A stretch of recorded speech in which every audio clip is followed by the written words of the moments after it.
This podcast is proud to be part of the TalkSport Fan Network. TalkSport. Powered by fans.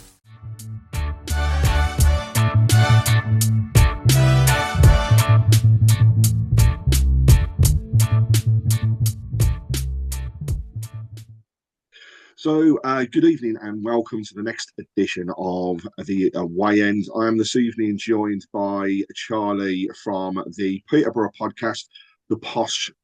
So, Charlie, thank you very much for joining us. We'll come on to a little bit about yourselves in the podcast shortly, but I just want to cover off, another phenomenal week for Birmingham. A great 2-0 result against Rotherham at the weekend puts us, firmly in that top half, and not just that, we haven't lost yet, so it's great as we move on. And then, of course, going into this weekend with yet another sellout at St Andrews at Knighthead Park, it's going to be phenomenal atmosphere. And of course, we will no doubt be having a chorus of Keep Right On with the one and only Barry Fry as well. So we'll come on to a little bit about Barca in a bit. So, Charlie, tell us a little bit about the Poshcast. How long you've been going, what's it all about, and what you get up to? So not been going too long, to be fair. We sort of brought it all together at the start of this season for pre-season. We're all people that have sort of done podcasty stuff in the past. But we all sort of came together and thought, we could all combine our skills quite well. And it's a really nice dynamic. You've got me, who's one of the youngest on the pod. And then you've got, people going all the way up to obviously a guy called Dell who's in his 50s. So yeah, it's a nice range. And it's a really nice group. And yeah, it's been going well since the start of this season. Excellent. So, in terms of the where we're going, we're coming to another weekend of sport. You guys off the back of a draw midweek. But tell us a little bit about how your season's gone so far, and actually, before we go into that, let's talk about the games of past. So, across here, it's actually quite close between Birmingham and Posh in all the games that they've played. So, Birmingham have won 6, drew 7. We've only lost the 3, so that's a good thing. However, I was there as well when one of those occurred, and I will say you demolished us. So it wasn't pleasant as a Birmingham fan that day. But we go back over the past 5, 2 wins, 2 draws, and a loss from a Birmingham perspective. And the last game was actually a draw at St Andrews at Knighthead Park. So it's I think it's got a good game written all over it for the weekend. But tell us a little bit about Posh this season. What can we expect? What's the differences between what we've seen previous and now? And what, in terms of like formation, players to watch out for, tell us a bit about them going into the game. Yeah, so obviously since that sort of 2-2 draw that you mentioned at St Andrews, we have, both been on a very different journey, I think, Posh and Birmingham, but I think we're both two very different looking sides and two very different looking clubs now. From Peterborough United perspective, we have come back down to League One, been in the playoffs 2 seasons in a row. It's not gone great. We lost obviously the infamous Hillsborough game where we were 4-0 up going into the second leg and we ended up bottling it. And then That last was a season phenomenal losing out in game, the though. playoffs. Yeah, I mean, incredible Phenomenal game. game. And looking back on it, it was, a real footballing night. But obviously, as a Peterborough fan, that was a sour one to take. And so at the end of that, we decided that we were gonna, completely retool. We've always been a club that have sort of relied on playing into a big sort of number 9 striker who's going to score 25, 30 goals for us in a season. And that's sort of been our way, but we decided to go away from that, be a more sort of counter-attacking team, but more sort of we counter-attack, but we have the ball a lot. I don't really know how best to describe it other than that. We have a lot of possession, but all our goals are really quick moves on the break. We draw you in and then we find a way to play in behind you. And that worked really well last season. And it's a style we've tried to bring into this season. We've still got a lot of new players because we had a lot of turnover in the summer. So we've got a lot of new players in, and they're still trying to learn the system. We've had some promising moments, had some promising games, but as it stands, we've not been as good as last season, but you never know. All it needs is one good game, one good run, and then we're back up in the playoffs where we want to be. And you mentioned there about the turnaround of playing staff, and the difference. Just going back to that game, and I remember watching it thinking, could Sheffield Wednesday actually do it? And I think once they got that impetus behind them and the crowd was behind them, there was no going back. And I felt for all the Peterborough fans and ultimately the players that night, because even though you say you bottled it, actually Wednesday were just they were phenomenal. They were up for it. Darren Moore had them ready. So I wouldn't take it, as too much of a negative from there. But you mentioned about the turnaround of players as well. Good old Barry. God, when he was in Birmingham, I think he signed something like 50 odd players. So he's used to big turns around in squads. But Darren Ferguson seems to have a little bit about him and know young, eager, powerful players from what I've seen so far. So how do you generally set up? What's your formation? And it's actually quite interesting that you mentioned there about keeping hold of possession as well, because possession stats for Birmingham are phenomenal this season. I saw one the other day. I think it's 68% average possession per game, which we haven't seen for a very, very, very long time. But as we know, possession doesn't necessarily win games. So how does it work for Posh? Is it back from defence, straight through the midfield, holding, then up front, or how do you generally set up, and what does Fergie do with the team? I'm going to be honest with you. Your manager, Chris Davies, is probably absolutely scratching his head right now because we came into this season and all of last season saying we are a team that plays a 4-2-3-1. We have four at the back, fullbacks that get forward, two holding midfielders who sort of sit deeper and dictate play, a number 10 who's sort of a bit of a jack in the box, doesn't really, pops up in different areas, and then wingers that are dangerous, cut inside, and a striker who, while he's not the biggest, while he's not scores, he can run and he presses the back line and he forces mistakes. That was how we played all of last season, and that's how we were told we were going to come into this season and play. Then a couple of bad results later, Darren Ferguson on Saturday at home to Bristol Rovers all of a sudden switches to a 3-5-2, which is a system we haven't really prepared for. It caught Bristol Rovers completely off guard, as you'd expect, caught the fan base off guard, and then we played that again at Leyton Orient on Tuesday night. So I'm not really sure how we're going to line up. The 4-2-3-1 served us really well over the last sort of season and a bit. It's been really good, and when it works, it's fantastic to watch. But we've gone to this back three, and we've got 4 points from six with it, which isn't terrible.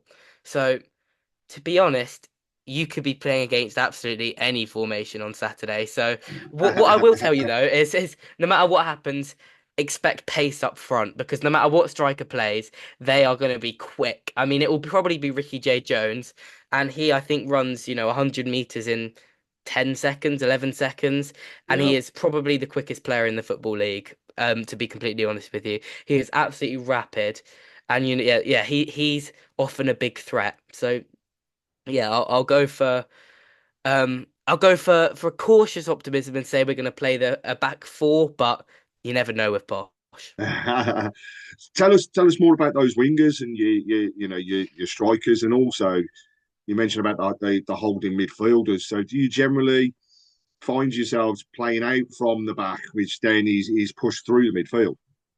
Yeah, so obviously we actually did a really quite long segment on this whole sort of playing out from the back conundrum on the most recent episode of the pod that we recorded just sort of last night.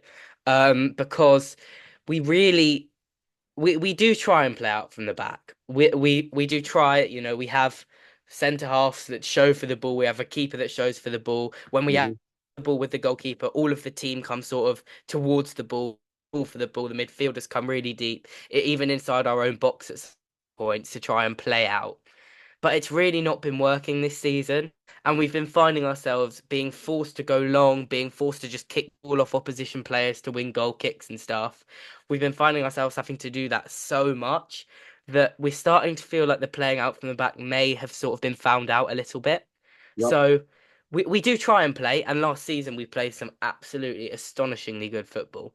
But it will be interesting to see what happens on Saturday. And to be honest, it wouldn't surprise me if we don't even give playing out from the back a go after we saw what happened to so many teams that you've played and in an atmosphere that I'm sure will be difficult to face on Saturday. I wouldn't expect us to be sort of trying to play Barcelona style tiki-taka around your players. I think we'll be very much get it out when and if we can.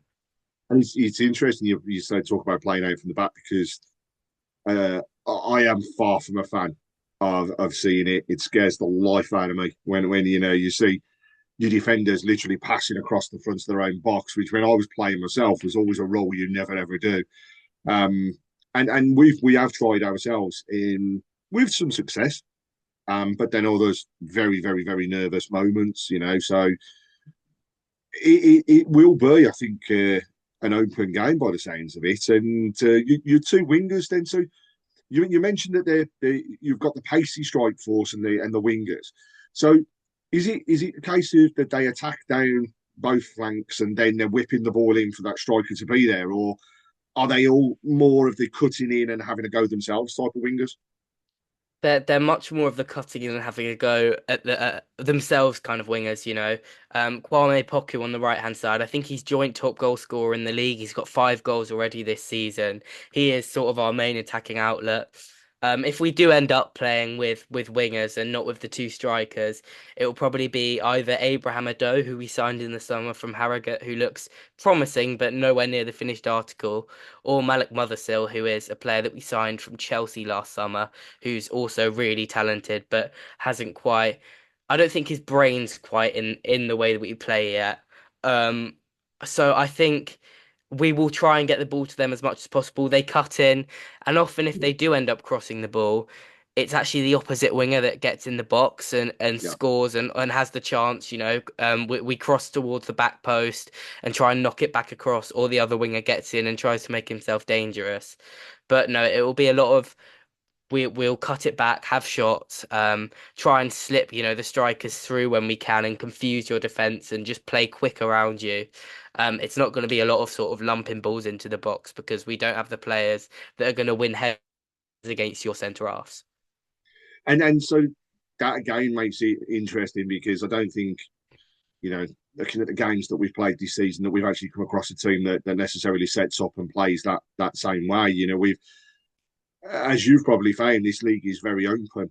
And at the moment, when you look at the teams that you expect to be there or thereabouts, two of them are, Wrexham, Birmingham. Yeah, they're the two that are up there at the moment. But we expected, I think, more from Huddersfield, expected more from Rotherham. We've got Huddersfield next Tuesday. We've just played Rotherham, so it's going through those motions as such at the moment, and quite looking forward to this if this is the case because it should be pretty open, and I think that, open games for me always make for the best ones. Um, what's your thoughts on Darren Ferguson? Because obviously, I mean, to me, I could say he is Mr. Peterborough because he's there, he's gone, he's there, he's gone, he's there. But actually, there's only one Mr. Peterborough, and that's Barry Fry. But what what is it with Darren Ferguson? Is it that he just resonates well with the fans, that he can take you on those journeys? Or do you just think that this is ultimately kind of his level? It's a weird one because every time he's at the club, he does some sort of work, some sort of miracle. Gets us promoted. Gets us into playoffs when we don't think we ever should. Even when he came back for the most recent term, we were in January and we looked absolutely out of it. We looked like we were doomed to mid-table. And then he comes in and manages to just about sneak us in the playoffs on the final day. And it's just what he does at Peterborough. He's such a good fit for the club. I genuinely, and I know people will say this and they'll be like, oh, what about, Guardiola? and blah blah blah. I don't think there's a single other manager that I'd want to manage Peterborough United more than Darren Ferguson because he does just get it. He has a great relationship with, Barry Fry and Darren McAntony, the two sort of people that run the club. Yeah. Great relationship with the fans. He knows exactly what the fans need. He knows exactly what the fans demand. When the fans are angry, he's even angrier than them. He always knows the right thing to say in interviews and stuff. He is Mr. Peterborough United, as you said. He's fantastic for the football club. And yeah, it's just a relationship that works. Why he hasn't got to move higher up, I will never know, because I think he's worked miracles at League One level for Peterborough United for so long that he would be worth a punt for a top championship club. But, at the end of the day, I'm happy with him where he is right now, so I don't really want to You don't want him to mark. go anywhere. Yeah, I don't want to market him too well, in case Tom Brady's listening to this and decides that next summer he wants to change, and then we end up with no manager again.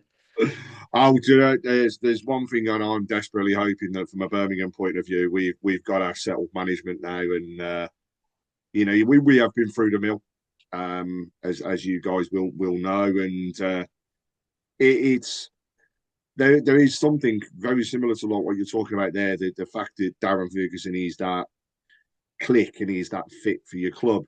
And so far, what we've seen with Chris Davis, he's very, very similar. He knows what the fans want, but he also knows what the club wants in terms of style of football, and that's where he set his stall out.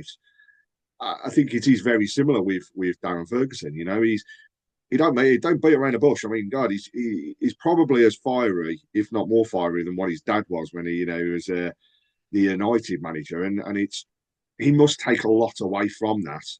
I'm kind of also hoping that Darren Ferguson hates St Andrews at night at Park as much as Dad did, because he's got that quote which he's said before: "Is a full St Andrews making the noise that it is more intimidating than going to Galatasaray," and that to us is a huge, huge compliment from that front.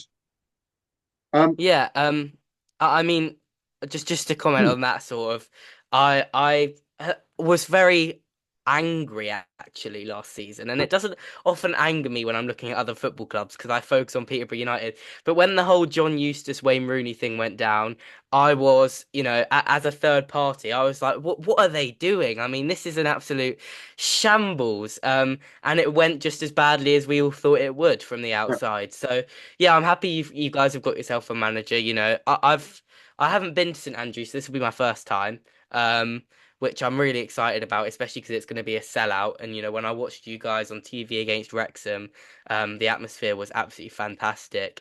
So I'm excited to experience that in person. And I've only ever seen, Blues fans at Posh, in that championship game where you won 3-0. And even then, I remember I was sat right next to the away fans, right in that corner.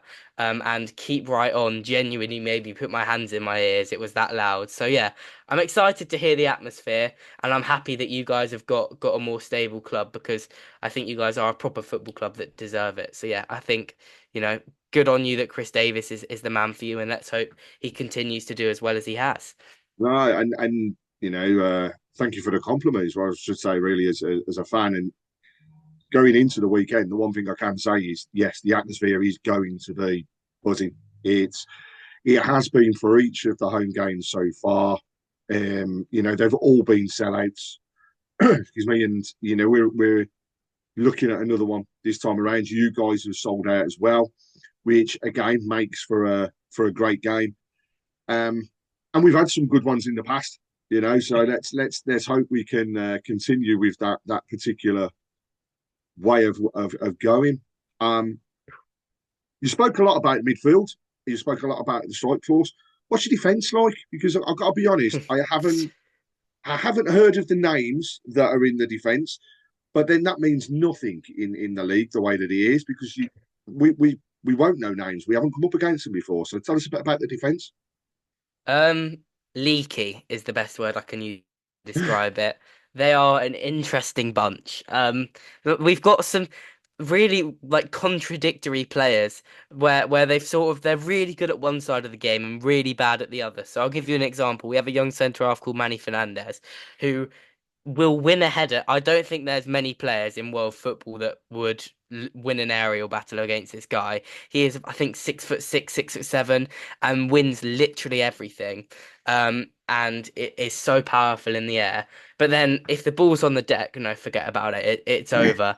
And then we've got another player, Katongo, who's on loan from Man City, who's obviously cultured into the Man City way that we play and the way that they play at Man City, and he's great with the ball at his feet.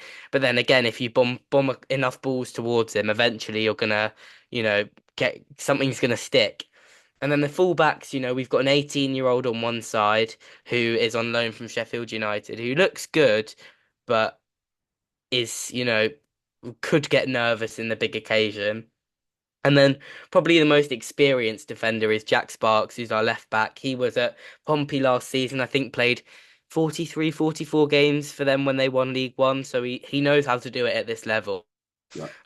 And he is probably the most experienced head there. He had a rough start to his Posh career, but he's sort of grown back into it now, and he's been one of our best players consistently last two games. So yeah, it's a bit of a contradictory defense. They all have to play their absolute best if we want to keep Jay Stansfield and Lyndon Dykes and Alfie May and all the other ones that you have out. If we want to try and do that, if we want to try and keep them out, they'll have to all have the games of their careers. But they are good players in isolation. And it just hasn't quite clicked yet. But let's hope we can put in our first complete performance at the back on Saturday, because we're yet to get a clean sheet this season. And I guess the other one, I think, is Jacob playing in goal for yourselves at the moment, or is he sitting in the reserves? Because I know when he left Birmingham, I think he did come and sign for you, didn't he? No, so our keeper now is a keeper is going to be so popular at St Andrews on Saturday. Aston Villa hero Jed Steer. So Oh yes, this is going to be fun. yeah, so he'll be there. He will start the game. Obviously, he's the man that in the penalty shootout against West Brom in the playoff semi-finals, which was massive to getting Villa promoted. He played all their playoff games when they got promoted a few seasons ago. He was their number two for years and years. So yeah, that'll be interesting. He'll get a good reception, I expect. I'm sure he'll be on the absolute wind up if we win, as well, because he's that kind of character. So yeah, he's our keeper. He's experienced. He's not the best shot stopper, but he's experienced. He makes the right decisions when we've got the ball. He makes the right passes. He goes long when he has to. He just hoofs the ball out of play if he needs to. He makes good decisions on the ball. He's a decent communicator. But yeah, it'll be interesting with his Villa connection to see what kind of a reception's awaiting him. Well, whether it's the first half or the second half, when he's in front of the Tilton, I can already think what they're going to be singing. So, and yeah, it's always good fun when you can have the banter from the team or players that have been at the other side of the city. Um, However, they quite often come and have absolute blinders as well. So I'm kind of hoping that's obviously not the case on Saturday. Um, so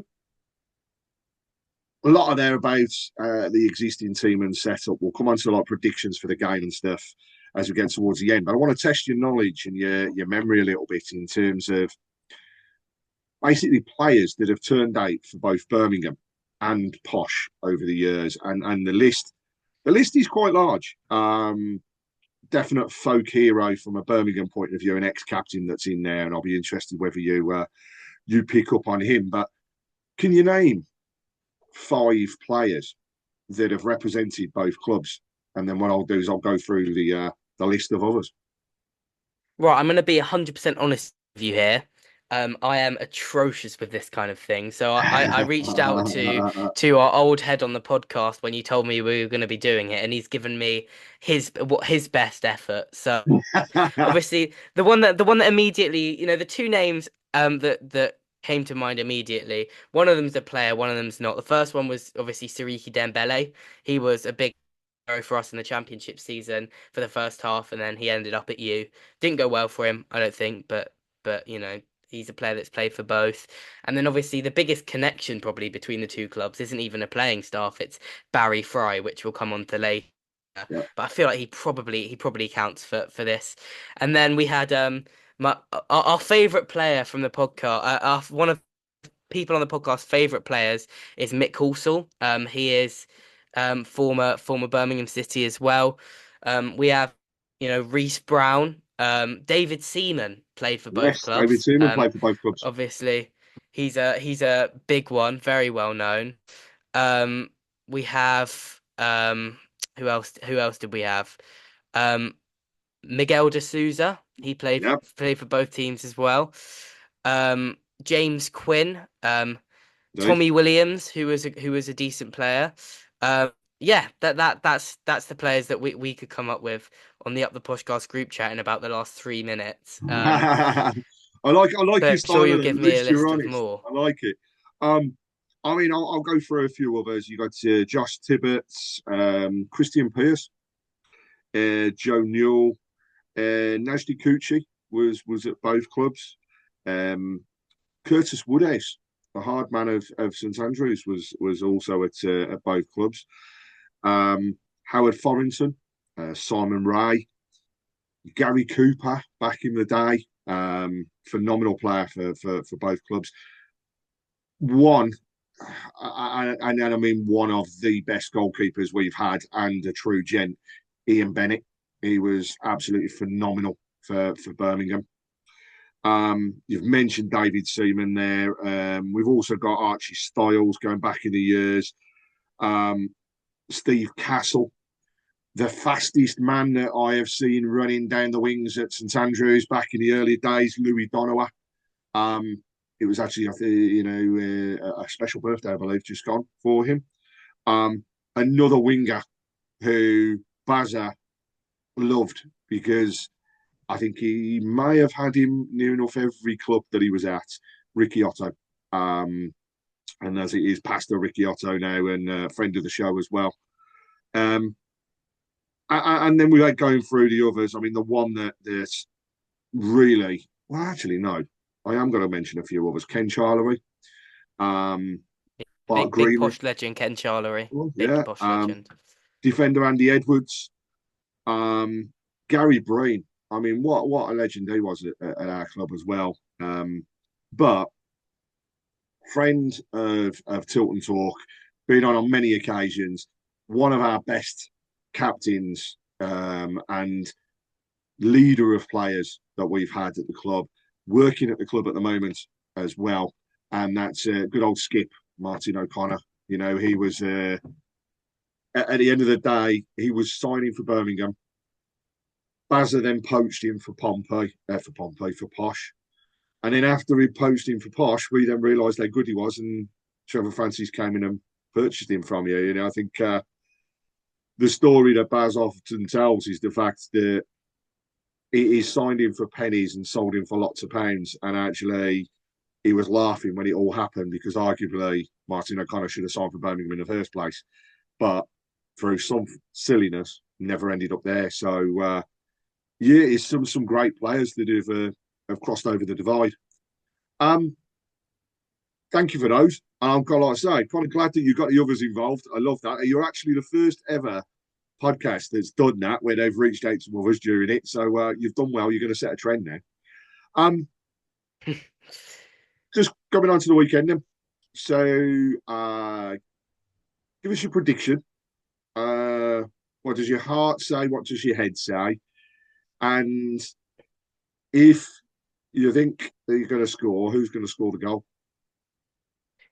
So I'll go with my head first because they are two very different things. My head says that there's absolutely no way we win on Saturday, and that we'll give it a good fist. We'll try our absolute best, but we just will come up short. And you'll have too much quality for us. The amount of value that your squad has, the amount of money that has gone into that squad is something that really no League One team should be able to compete with. Um, so I'll go 3-1 Posh as my prediction in my head. However, my heart says that we went to Derby County on New Year's Day and played the most entertaining game Peterborough United have played in my lifetime and won 3-2 with a last-minute winner, and that this could easily happen again. And that Birmingham City aren't going to win every game this season. You're not going to go unbeaten. I don't believe it. You will have a blip, and you haven't really had that big blip yet. So my heart says it will be 1-0 Posh, and Ricky J. Jones will score winner on about 83, 84 minutes, and you just won't have enough time to turn it back round. So that's my heart. My head is probably the one that is most likely to be right on this occasion, but we've always got to believe, and I'm sure come Saturday morning as well, I will be going, right, we're going to win 3 or 4 today, because that match day sort of confidence that you get is like nothing else. So, I mean, in terms of it, we got the clean sheet the weekend. I'll be honest, I would like to see us continue doing that. But then with the open style of football that you're talking about, and the fact that it sounds as though we'll have two teams going at each other, maybe even midfields and wingers that are nullifying each other. So it could turn out as a dull and drab 0-0. I don't think that's the case, though. I think strike force, Alfie May was on the bench last weekend because he'd been poorly. I think if we see Alfie starting alongside, our star striker in Stansfield, then it's going to be there's going to be goals in it, and they're not afraid to have a pop each. So it could be 2 or 3. Lyndon Dykes though started so well against Rotherham as well, so it's going to be a good game. I'm going to go with my prediction from the show, which was I said that I thought we'd win 3-0, and that I think two of those 3 will come in the first half. Second half, as always, if Birmingham goes slowly out the blocks, we're going to see you guys coming and attacking us, and then that may open up the channel for the third. But it's going to be an entertaining game. Go back to it again. It's another full house, 27,000 plus, an atmosphere that is phenomenal at the moment. The fans are together. The camaraderie is amazing. There's been queues down at the club today for the third kit to be on sale. Things like this just do not happen to Birmingham City, and long may they continue. And I think, Barry's going to love it. He always does. And we always welcome Bazza back. We absolutely adore the guy. In fact, it's probably one of those managers that when he left, and his story is always still the same. When he was telling his kids he'd been sacked, and then he went to a Players Awards, and he was just like, that's just typical of what Barry Fry was like. But no, it's going to be a good game. Hope for the positive result. I'm going to stick with that 3-0, and we'll hopefully be able to pick up again with the next games as they go on. So, firstly, again, your first time on here, so thank you very much for joining us and sparing us the time to go through this. It's great to get an insight on the away teams and understand how they set up, the fans' thoughts on it, and also, in general, the players' approach along with the manager. So this has been really, really insightful and helpful. So thank you very much. Yeah, and As thank you always, for having me as well. Yeah. You for no having me. worries. It's been fun.